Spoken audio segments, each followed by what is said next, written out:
excuse. Silicon Valley is in chaos. Almost all of the major big tech companies are collapsing. For example, Meta was worth over $1 trillion in 2021, but just a year later, and their value has dropped by 2/3, and the other giants aren't far behind. Amazon, Meta, Twitter, Tesla, Netflix have all seen massive revenue drops, and the scale of these losses is unprecedented, especially considering big tech has been so unstoppable for the last decade. In fact, revenues and profits were skyrocketing.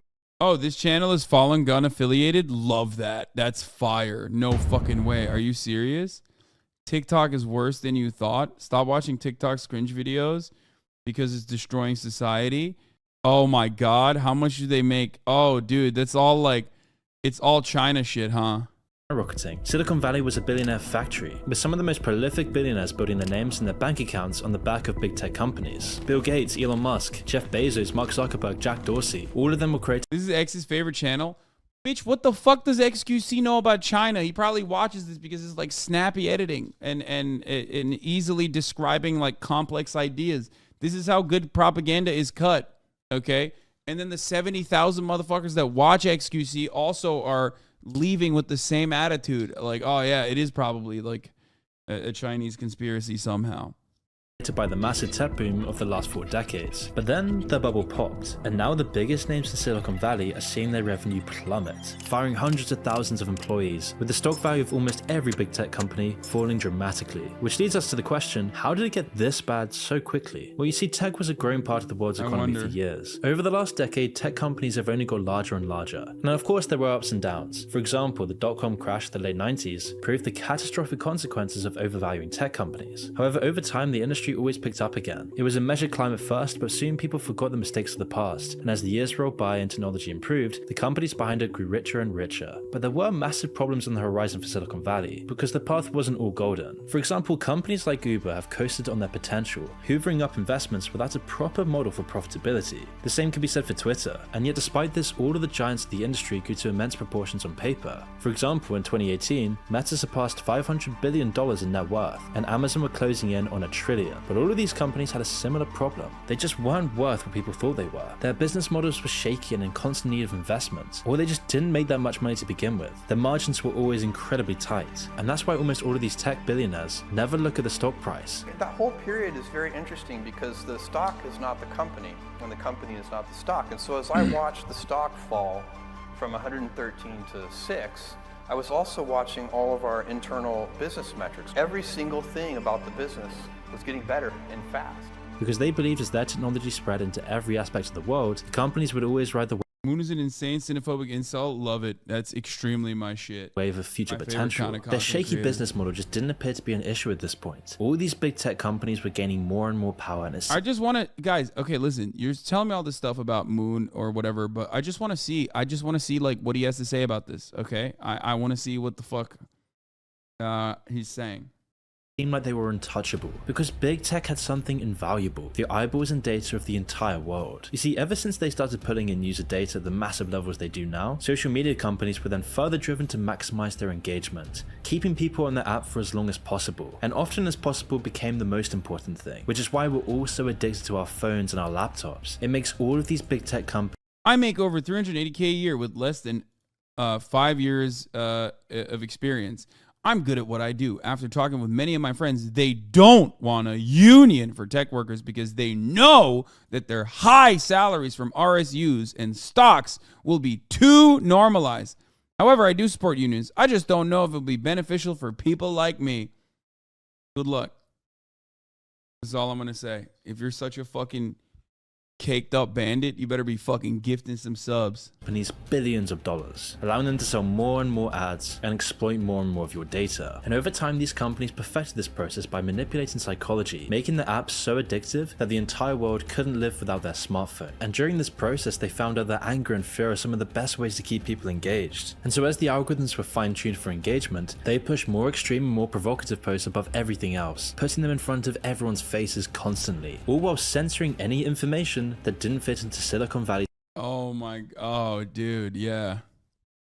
They're censoring information that doesn't fit the neat Silicon Valley vibes and attitudes, you know what I mean? That's why the largest content creators in the political sphere on Facebook, for example, which is what the fuck this guy's using as an example, are Ben Shapiro and Daily Wire and numerous other right-wing operations. That's also the reason why on YouTube, like, these guys are thriving. Yeah, they love censoring opinions that don't benefit its political narrative, which is why Twitter, Meta, and all these other companies became the breeding ground for social media addiction, censorship, and hatred. And as time went on, the cycle ramped up and the culture war worsened. And these changes in the online space were reflected in the real world, leading to riots, unrest, and collapse. It didn't matter to the tech companies though. In fact, this was in their interest. Dude, if you think that social media is leading to unrest and riots and not like human beings' material conditions, the volatility that they experience under a capitalist organization of the economy, and it's just like someone saw on Facebook that you should be rioting and that's why they're rioting now, I don't know what to tell you. I mean, that's crazy. And instead of tackling the problems that they had caused themselves with their algorithms, companies started to then lean further on censorship. Like, social media certainly leads to radicalization, right? I would say more effectively right-wing radicalization than left-wing radicalization. That's certainly what I believe. But that's also because the systems are right-wing. So it's easier and more effective when you're making propaganda that it's easier and more effective to make propaganda that is. So you think the January 6th insurrection was caused by a lack of good material conditions? First of all, just because an insurrection happened by like every fucking jet ski dealership does not change the reality that the volatility and all of the right-wing, all of the fucking right-wing agitprop that is completely outside of social media is not playing a significant role there. Big tech does not just encapsulate social media. I'm a software engineer. What? But yes, material conditions have allowed for the jet ski dealership owners to have a sense of entitlement that basically demands them to go to the fucking White House and go to the Capitol and break shit. So yes, material conditions still play a fundamental role in that. It doesn't just mean like poor people are rising up. It means that like upper middle class and like relatively wealthy people rise up too when they feel like they're not getting what they deserve. Suppressing all counter opinions in the name of misinformation. But this solution wouldn't work forever. Tech companies were going to pay the cost for their meddling in public discourse. However, for now, they had to deal with a much more conventional problem: competition. Over the past decades, China has exploded into the technology industry. Companies like Tencent, Huawei, and ByteDance have been eating into the Western market share on a global scale. In fact, Tencent has made numerous takeovers of Western companies like Riot, Epic Games, and even Ubisoft. And through these moves, they've undermined Western dominance in the lucrative gaming industry, with China owning some of the most popular games today like Fortnite and League of Legends. And China's also taking over with things like TikTok and Tencent's investments. Why is he posting China's W's to be like, this is the reason? It's just like, I mean, you can watch this as like a pro. You can watch this as like a pro China video. China is dominating the tech sector and they're dominating it so hard that like Westerners can't compete. And Reddit and Discord. And then Huawei attacked hardware manufacturers, releasing cheaper alternatives loaded with Chinese data collection technology. Xiaomi did the same, but to even greater effect. Despite only being founded in 2010, they've gained over 12% of the market already. It was so good that they literally had to ban it. And ByteDance is probably the most sinister. I mean, China was well aware of the disruptive powers of social media long before the West had any idea, and they studied what the Western companies were doing with engagement and turned it into an art form, with TikTok exploding in popularity by playing on Silicon Valley's addictive business model. And by learning from Silicon Valley's successes and mistakes, TikTok has grown by 400% every single year, seizing Western social media companies' audiences from under their noses, which is why almost every major app has now adopted TikTok's short video model. And to put it plainly, this is a target. Every social media does this. Every social media company does this. You just don't like it when China's doing it. That's it. I mean, it's just the truth. I don't like TikTok because it's... You don't like TikTok because you think it's like uniquely collecting data that like other social media companies aren't doing when they are definitely doing that. I don't like TikTok because it's brainwashing everyone in America in the most aggressive ways possible. It's brainwashing and changing people's like outlook, mindset, and overall nature of existence in a very, in my opinion, strategic way. I don't like TikTok because it's fucking stupid. It's like people watching on Skid Row as a hobby. Targeted attack on Silicon Valley. All these companies have incredibly close relationships with the CCP, which has given them enormous room to scale up, because no matter how profitable these companies are, they've always got the Chinese government behind their back, and this gives them a massive advantage over the West. They don't have to deal with pesky human rights laws, ethical. Bro, this dude is literally, how is he a libertarian? It seems like he's just saying like a centrally planned economy by a nation state that like sets clear-cut goals for their corporations is absolutely dominating the Western world in every field. What the fuck? He's just saying like China, he's just posting China W's. I think it seems like you watch this, and if you have like an anti-China slant, you're like, oh yeah, this fucking sucks. I can't believe they're doing that. But if you watch this and you're like looking at this in an unbiased manner, you're like, wait a minute. I mean, this seems just like they're just like beating us in our own game. Impediments or even profitability. Instead, they can be safe in the knowledge that as long as they pull the party line, they can get away with virtually anything. And this isn't just within China, this is everywhere. They get government backing abroad, as all of these Chinese big social media sites are practically a third party of the Chinese government. And as they work in tandem, these companies have become an unstoppable force. And so whilst the Western tech companies are always at each other's throats, China's tech giants have been allowed to build them. Genghis when stronger imperialism, Libers, I want that. I mean, look, you can have an issue with many of the ways that this works. Ultimately, I care more about the material conditions that people are existing under, okay? If it's improving people's lives in a meaningful way, if it's building infrastructure, if it's making it so that like literacy rates are going up, if it's making it so that like healthcare is better, even though China is not very good at healthcare, let's be real, holy fuck. Possibly 33,000 people are dying every day is the speculation from Western media at the moment.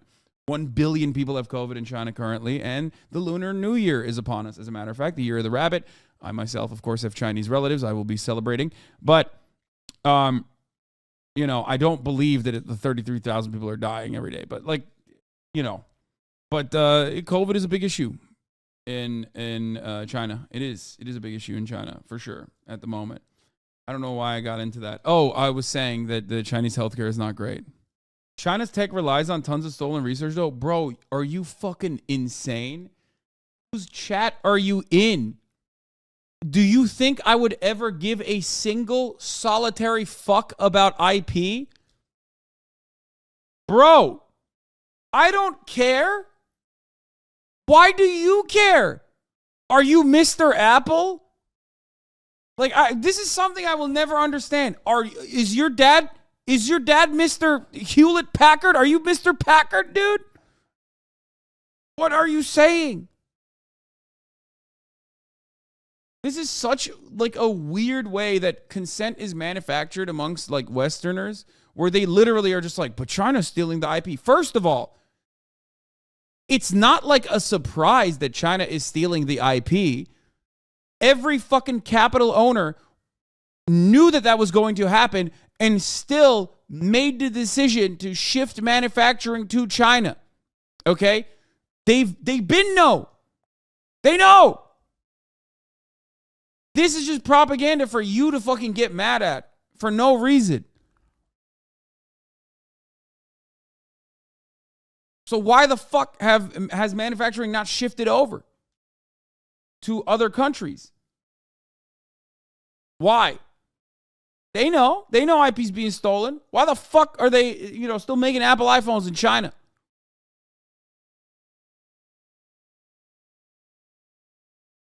Also, why the fuck do you care about, why do you, I just don't understand. Why do you care about IP? Like, why do you care about IP? I will never understand. Do you think that, like, you're going to invent the new iPhone or something one day and you're scared that China is going to steal it? At that point, what, your value will go from like $10 billion to like $9.5 billion? Is that what you're worried about?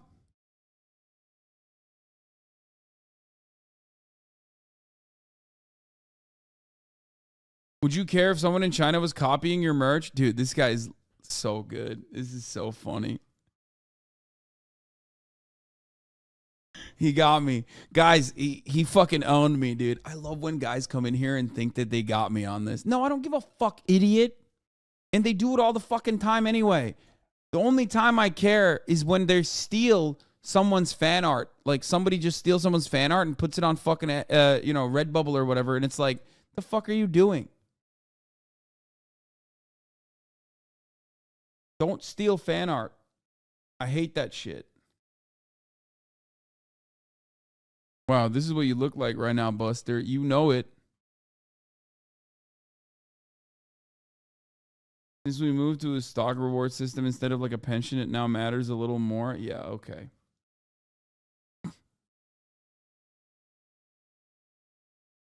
I don't care. I don't care about this shit, okay? I don't. The only thing I would care about is if like the Chinese nationals were trying to avoid the top of the hour ad break, not by subscribing, but by other means. You know what I mean?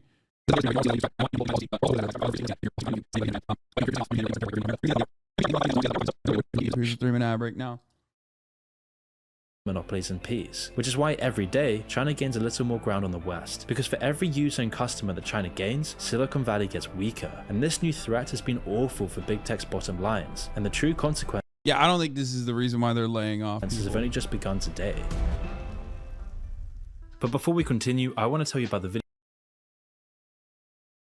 These problems were still on the horizon, but they hadn't affected the numbers yet. Apps like TikTok were only just getting started and massive growth was still expected. And by the end of 2016, Which doesn't care about Albanian ad viewers, probably because we were invaded by the Ottomans for 500 years and we deserve as much.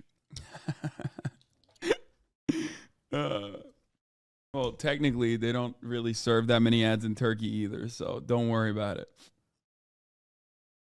Just another point of proof that Albanians are Turks. 2016, some journalists were hailing Silicon Valley as the future. They said this because something dramatic had changed. The list of the top companies used to always be dominated by oil and manufacturing, and a few financial giants that relied on their sheer scale to dominate. But these companies had now been replaced by Google, Amazon, Tesla, Apple, and Microsoft, pushing out the old guard. However, despite their immense valuations, these companies still weren't nearly as profitable as they should have been. From 1995 to 2015, Amazon only made $2 billion in profit, despite the company approaching $1 trillion net worth. Now yes, this move was meant to dodge taxes, yet it still portrayed a significant disconnect between Silicon Valley and the rest of the world. Rather than focusing on profitability, Silicon Valley companies were much more focused on growth, and the best example of this is Uber. You see, Uber spent years focused entirely on growth above anything else. They embodied the Silicon Valley mantra, breaking laws in industries to cement themselves in the market. With a massive leak showing that Uber executives were shown instructing their employees to use chaos and violence to uproot the taxi industry and put pressure on governments. And of course, they had big problems with actually making enough money. I mean, their business model still has incredibly low margins, even after they started to squeeze every penny they could and raising all of their prices, which has caused Uber to be in a worrying situation. With market saturation, their stock price is plummeting, and the company's dreams of market dominance are now fading into the ground. But Uber does still have a slight chance, as Silicon Valley overconfidence has led to way more destructive collapses, specifically in the case of WeWork. In early 2019, WeWork was seen as an innovative new company that was set to change the world of work. I mean, he's just posting the L's of Silicon Valley, which, by the way, Uber, WeWork, every single one of these companies is just trying to deregulate a market and claim it's disruptive. And of course they were going to fucking fail. Like, that's it. Work. Although it was founded in New York, and then slapping on the tech banner. The only company that has been able to withstand that scrutiny has been Tesla, to its credit. Like, I'll admit, that's it. Tesla is the only company that has been able to slap fucking the tech logo onto it to greatly boost its valuation, and then simultaneously sometimes not fall apart or crumble. Thus far, Silicon Valley mentality had definitely gotten to its founder, Adam Neumann. The charismatic CEO was so good at convincing investors that he pulled in billions. And only a few years after its founding, the company had raised over $1 billion. And by the way, when I say thus far, I fucking mean it. Why? Why? You have to understand that 2023 is the year that Tesla is no longer the dominant force in electric vehicles. Every single major car manufacturer is now making fully electric vehicles. Some of them are going to be much better than the Tesla. It's not just the Porsche Taycan, okay? They're going to be more affordable than Teslas, It's not going to be a bitch and a half to fucking fix because they have dealerships and networks and all of that stuff, the infrastructure to take care of vehicles like that. It's going to be cheaper than Tesla's. It's going to be more reliable than Tesla's. The only thing that Tesla will be able to, the only thing that Tesla will have by the end of like 2025 is their supercharging capabilities. Okay? Their supercharging capabilities. And if things were fair, that would have already become universal. If Elon truly was the world-saving global genius that he claims to be, that he wants to save the universe through electrifying our grid, through using electric vehicles, through all this shit, through focusing on renewable energy initiatives, what I'm mentioning would have already been the reality. For their office space company. And I say office space company, but WeWork was still listed as a tech company. And so WeWork managed to raise over $1 billion for the company. And this was despite mass layoffs at the company and poor financial performance. Because simply enough, investors were just in love with the idea, rather than the product in front of them. In fact, WeWork lost over $2 billion in 2018, and yet the hype continued. Analysis stated that the company was now worth over $40 billion. This was more than... But who knows if the superchargers even work though? No, they do work. Look, come on, fair is fair. If there's one thing that Tesla has... if there's one area where Tesla is like very good at, it's fast charging, which is a gigantic component and or a gigantic hurdle rather of electric vehicles. Now, the inverse of that, of course, the other side of that story though is that superchargers may or may not kill your battery. So there is that too. Like even Porsche, I got an email from Porsche the other week saying we're only going to charge your car to 50% battery. Because I think like a big part of the problem with electric vehicles right now is they're not as reliable over a long-term period. One, because battery technology is constantly improving. And two, because if you fucking charge your phone, like your Apple iPhone, for example, when it first came out, if you charged it full all the time, if you were trying to always have it at 100% without depleting the battery, you would kill your battery life over the course of a year or so. DC fast charging has a minor effect on longevity. There have been studies on the consumer level. It is not worth worrying about. Currently, you can't recycle EV batteries, which is one of the big problems for them. Yeah.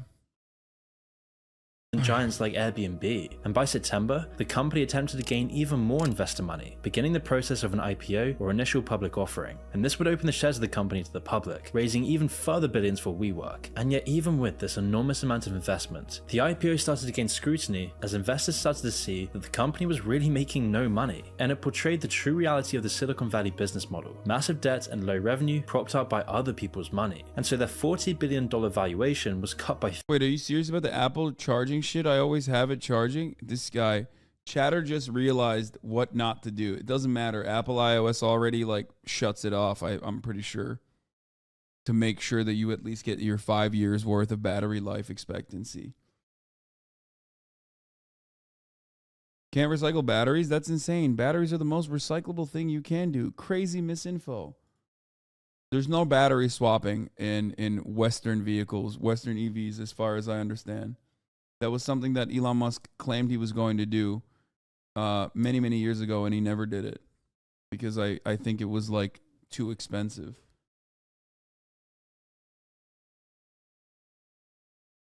3/4 in a matter of days, resulting in 20% of the company being fired, and Newman, their CEO, and other executives were all forced to resign, and the company was forced to cut back on its massive growth plans. Reality hit the company hard, and today people are questioning the expiry date of WeWork. But yet again, Silicon Valley didn't learn from this example. Despite the very same business practices being used across tons of tech companies, this was just seen as an isolated case by tech elites. Besides, now wasn't the time to consolidate and slow down. And then as 2019 came and went, the world was forced into the pandemic. pandemic. First US case has been detected. There's confirmation the coronavirus has reached Australia. And it was here that tech companies would double down. COVID-19, as it was for so many other billionaires and corporations, was a massive opportunity for big tech. The pandemic saw tech companies' values rise by hundreds of billions. They made so much money, they barely even knew what to do with it. And it was the belief at the top of these companies that this is just how things were. Tech dominance into the future seemed all but guaranteed. Zuckerberg and others would be risky and short-sighted in their investments, assuming that revenue levels would stay strong after the pandemic. And that's why Meta's workforce grew by 28% in just a year, and Amazon massively expanded their own operations, seeing their profits soar by over 220%. Apple spent an extra To be fair, at one point Elon said in an interview that his goal with Tesla was to disrupt the car market enough to force all of the car manufacturers to make electric cars, hence helping the environment. The problem is that Elon has become more greedy over time. First of all,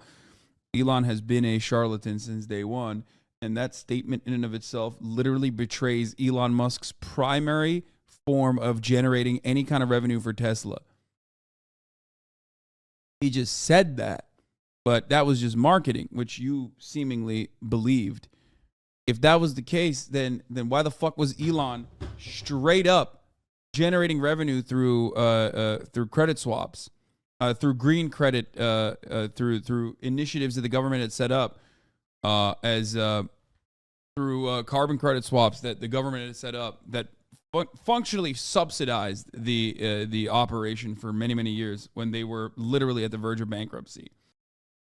$90 billion just buying back their own stock during the pandemic, betting an amount worth more than the GDP of Sri Lanka on their continued success. You see, tech companies made massive investments into themselves, betting that the good times would never end, and it was this overconfidence that meant that when their profits finally did start to slow down, they wouldn't be able to cope with it. But overconfidence wasn't the only problem that worsened during the pandemic. You see, the culture war was getting more and more intense as people spent more time online. Unwinnable arguments raged as people's lives got measurably worse, and whilst the pandemic was lucrative for tech companies, they were some of the only winners, with lockdowns completely destroying the economy, putting millions out of jobs and businesses out of business. And it's impossible to measure the negative effects of the pandemic on people and their mental health. However, what was measurable was the heating up of the culture war, and eventually the result of this would be social media fatigue. People were just sick of the culture war, and China was now also closing in on Silicon Valley, as over the pandemic, TikTok grew by hundreds of millions of users, surpassing 1.1 billion in 2021. However, all of these combining factors hadn't affected big tech yet,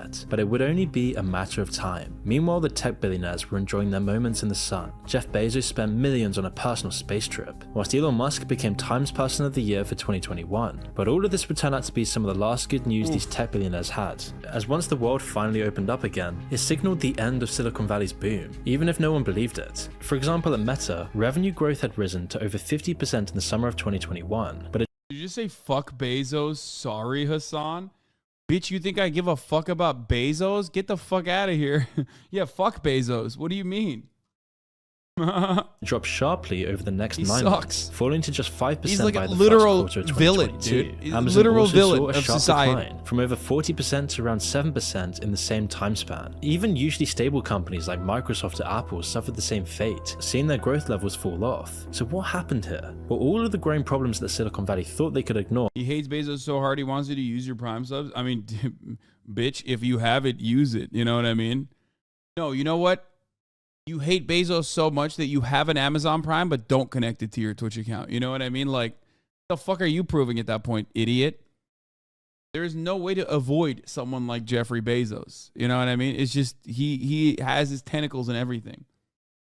Were finally making their mark, and whilst they had been shielded from the pandemic recession by artificial demand, that was all over now, and the economy was only getting worse, so people began to spend much less on products. People didn't care about ads. Essentials became more expensive, so people had less disposable income. Services saw a boost as well, as people made up for the lost time. And on top of this, the culture war had burned tons of people out as well, leading to less usage of social media. A Canadian survey found that less people were using Facebook, YouTube, and Twitter in 2022 than in 2020, and the only tech company that was spared from the decline was TikTok. Their growth was unimpeded, maybe because they're artificially propped up by the Chinese government. But it was clear for everyone in Silicon Valley that they were losing their audience's attention, and with this dramatic reduction in attention came dramatic cuts in their profits. And this is when the crack started to show. Tech companies had become so focused on growth that when it dried up, it hit them much harder than other industries. Over the course of 2022, tech companies lost more and more money, leading to their CEOs to make some erratic decisions. Musk took over as CEO of Twitter after years of negotiations and legal battles, individuals. He started off by firing large parts of the workforce, leading to massive technical glitches and problems with the app. Things were going so badly that he was forced to resign from the company. Google had put much of their focus on their new Stadia cloud console, but as with every other big tech company, 2022 also saw its demise, being forced to refund everyone who bought it without Google actually getting the products back. Additionally, Uber saw a sharp decline in their business due to ruthless competition, massive leaks, and higher prices. Meta stock value dropped by around 60%, with Tesla's dropping by 70%. So once 2022 was nearing its end, tech companies realized it wasn't going to get any better anytime soon. They needed to cut costs, which is why you started to see articles of these big tech companies firing tens of thousands of workers, like with Microsoft firing over 1,000 employees, then Stripe, a growing startup, letting go of 14% of their workforce. Why is nobody talking about TikTok's lack of creative rights enforcement as the core of its success? That's actually a really, really good take. TikTok literally flipped the fucking copyright concept in and of itself. Of course, a Chinese app would do that. Not surprising, but not only did the lack of copyright protections actually make the platform so popular, but it literally turned it around and people started paying influencers to play their music. TikTok has become one of the most successful ways of like churning out hits. It also literally cucked the music industry to TikTok, I guess, if that's what you mean.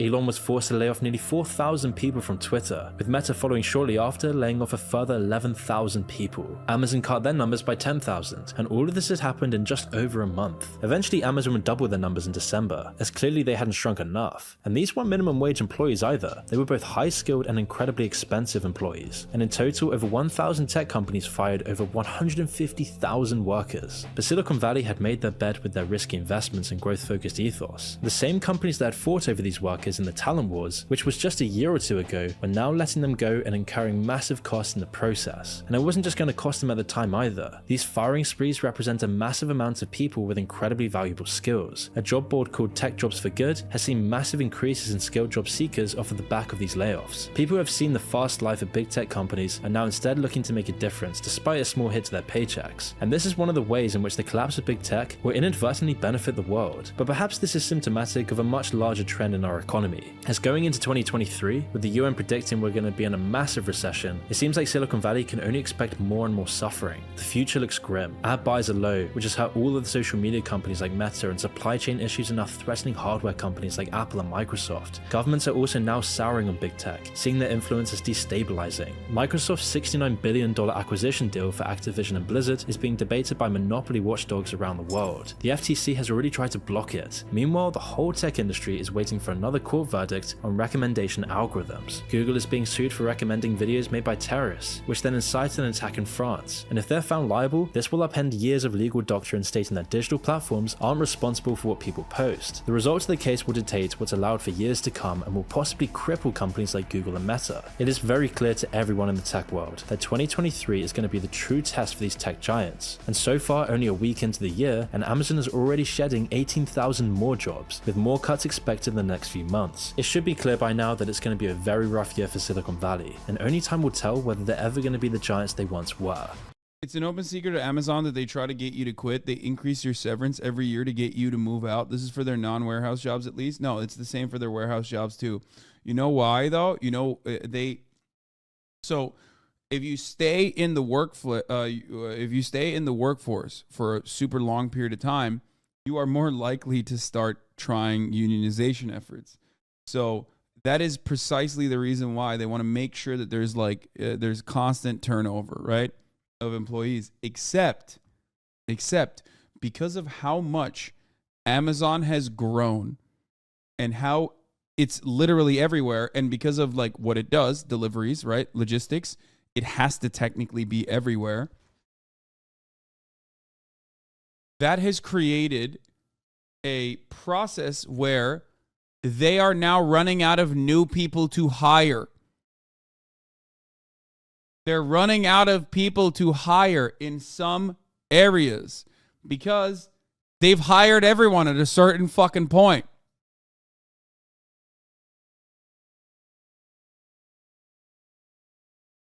They've run out of people to exploit adequately.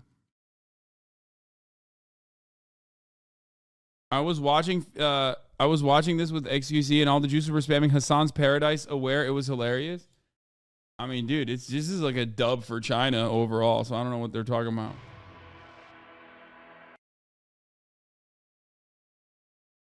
It's weird because it like shows how capitalism is failing, and then it shows how like this supposedly communist country is like taking advantage of like the limitations of capitalism. Okay, it's endless interest in like profit seeking, and beating the capitalists at their own game by having like a state-sponsored enterprise, which like the fundamental difference in the way China operates and the way America operates is that the government is not subservient to corporations.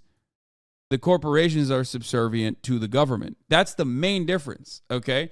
In America, our institutions are basically taking money. Our government takes money from you in the form of taxes and then subsidizes corporations in a way that is still somewhat centrally planned, not in the same way that other organizations of the economy would work. But like, that's it. The main difference between China and America is that the Chinese government does not work for the corporations. The corporations work for the Chinese government. And as long as the Chinese government is like interested in marginally improving the overall living conditions of Chinese citizens, they're fine. That's what they're doing. Our farming is centrally planned, of course. So stupid.